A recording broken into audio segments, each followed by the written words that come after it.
Hello, my name is Ashara Hawkins, and I'm coming to you with breaking news with an issue that is plaguing Texans, not just morally and financially, but a social issue.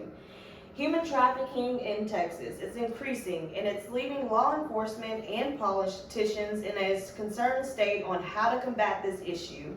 Let's please go to the slides.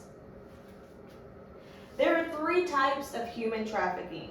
The most common is sex trafficking, which is an individual engages in a commercial sex act as a result of force, fraud, or coercion. If the individual is under the age of 18, any commercial sex act is considered trafficking, even if there is no force, fraud, or coercion. The second one is forced. It's all work or service which is exhausted from any person under the threat of a penalty and for which the person has not offered himself or herself voluntarily.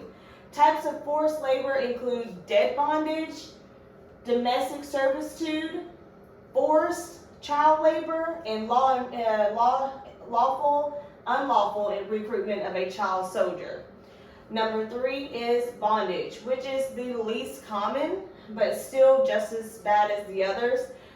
It is a type of forced labor involving a debt that must be paid off through work. Most of the time when it's working, it is a sexual act, or they become someone else's slave until that debt is paid.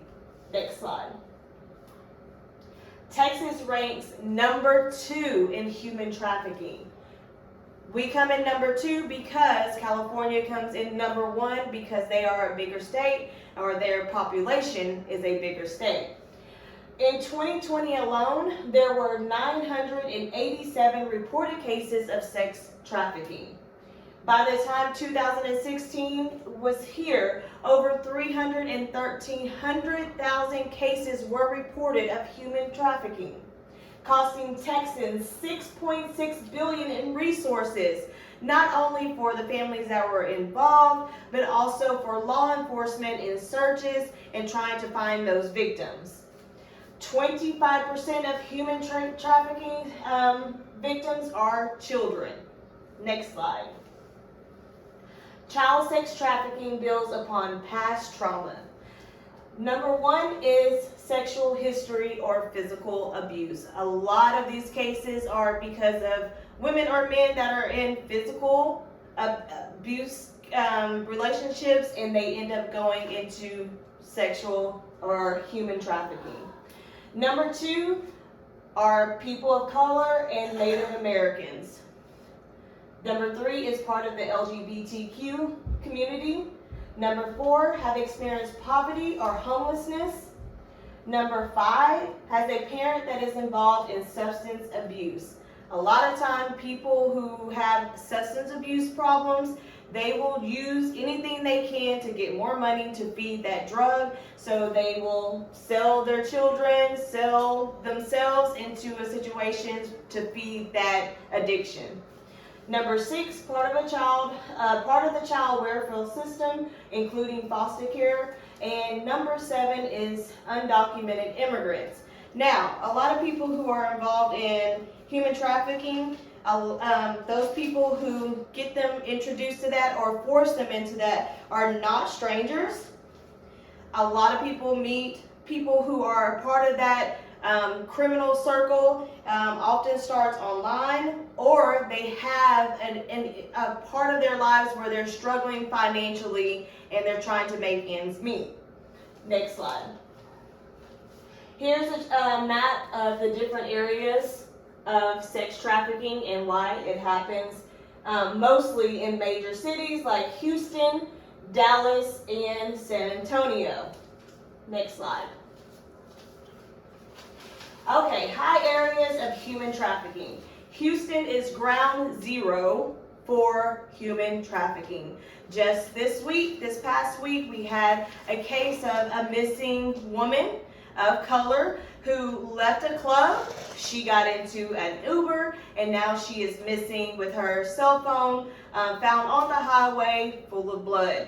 They think that this is part or linked to human trafficking. Clubs different sports events are high places where human trafficking can happen. People are lost in the crowd, or they come along, and these different things happen. Now, because Houston has two major highways, at least two major highways of Highway 10, that is 900 miles, a large highway system reaching from Oklahoma to Mexico, it is hard for law enforcement to cover those long miles to finding human trafficking victims.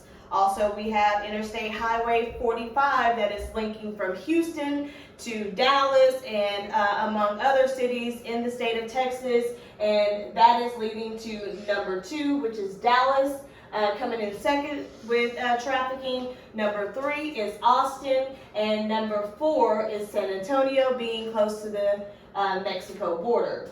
All cities have major highways in Texas bordering, again, across Oklahoma and Mexico. Also, another issue for law enforcement is that we have large inland systems where you have woods, you have different, because Texas is so big, it's hard to find those victims that could be hiding. Next slide. Laws to prevent trafficking. Politicians are trying to pass laws or see what they can do to stop this issue that is becoming a large issue, again, financially and a social issue. So they have passed 2 bills that I know of right now. The House Bill 1121 in 2007, giving the permission for higher punishment for trafficking offenses.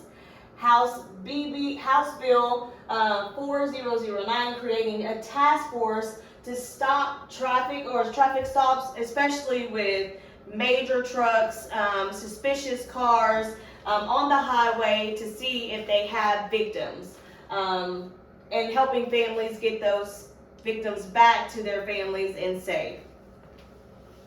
Next slide.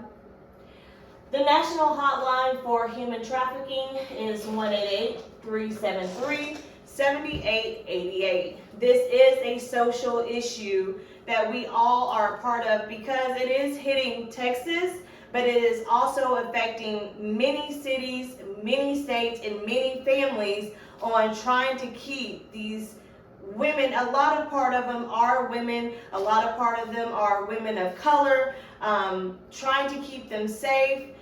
We're putting out, or politicians are putting out ads of, when you go somewhere, make sure you don't park next to a van. Make sure that you bring someone with you. Those are things that you try to do to keep, just trying to keep from getting part of that ring, being abducted. Make sure you're parking in a lighted area. Make sure that the family knows where you are. Make sure that you have some kind of tracking device where someone knows or can leave those traces of where you are and where you're going. Also, if you happen to be kidnapped, to know the defenses of trying to protect yourself, being in a trunk and kicking out a tail light and being able to wave your hand, or those things that you can do to a vehicle for them to be pulled over on major highways. Again, this is a social issue that is now plaguing Texas.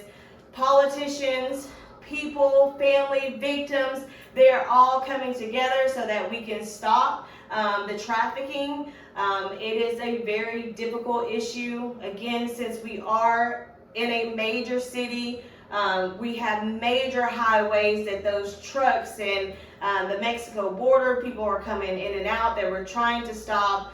And this is an issue that we have to bring to the forefront, and this is the issue that we have to stop. And again, this is just something that I didn't know much about, but I know now that we all have to be a part of to end this, or at least get these numbers down and stop costing Texans and those victims of family money, heartache, and this is a social issue that we have to stop. Thank you so much for your time.